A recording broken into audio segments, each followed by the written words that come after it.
జయంతికి మా కుల బాంధవులైనటువంటి కల్లుగడ్డ కార్మికులకు, గౌరవ కులస్తులకు, గిరికులస్తులకు ఇక్కడికి వచ్చిన ప్రతి ఒక్కరికి ధన్యవాదాలు తెలియజేసుకుంటూ, సర్దార్ గౌతు లక్షణ గారు ఒక స్వతంత్ర సమరయోధుడు. జమీందారీ వ్యవస్థను వ్యతిరేకంగా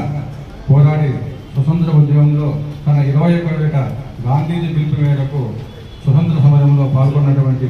మహనీయుడు సర్దార్ గౌతు లక్షణ గారిని తెలియజేసుకుంటూ, అదేవిధంగా ఈ రాష్ట్ర ప్రభుత్వము ముందు 2025 సంవత్సరంలో అధికారికంగా ప్రకటించడానికి మనం ముందుగా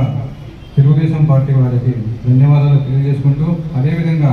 ఈ సంవత్సరం కలెక్టర్ ఆఫీస్లో కూడా ఈ ప్రోగ్రామ్ను కండక్ట్ చేసింటే బాగున్నారని చెప్పేసి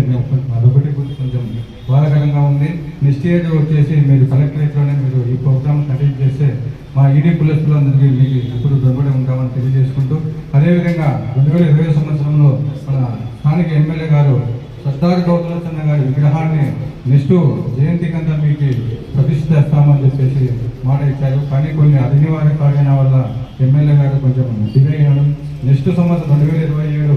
ఆగస్టు 16 జయంతి కన్నా విగ్రహాన్ని ఇస్తే మేము మీ గిరికులస్తున్న ప్రతి ఒక్కరికి మేము రుణపడి ఉంటామని తెలియజేసుకుంటూ, అదేవిధంగా ఇక్కడికి వచ్చిన వారి అందరికీ ప్రతి ఒక్కరికి ధన్యవాదాలు తెలియజేసుకుంటూ, సర్దార్ గౌతు లక్షణ గారికి మరొకసారి ఆయన జన్మదిన శుభాకాంక్షలు జయంతిని తెలియజేసుకుంటూ, జోహార్ సర్దార్ గౌతు లక్షణ,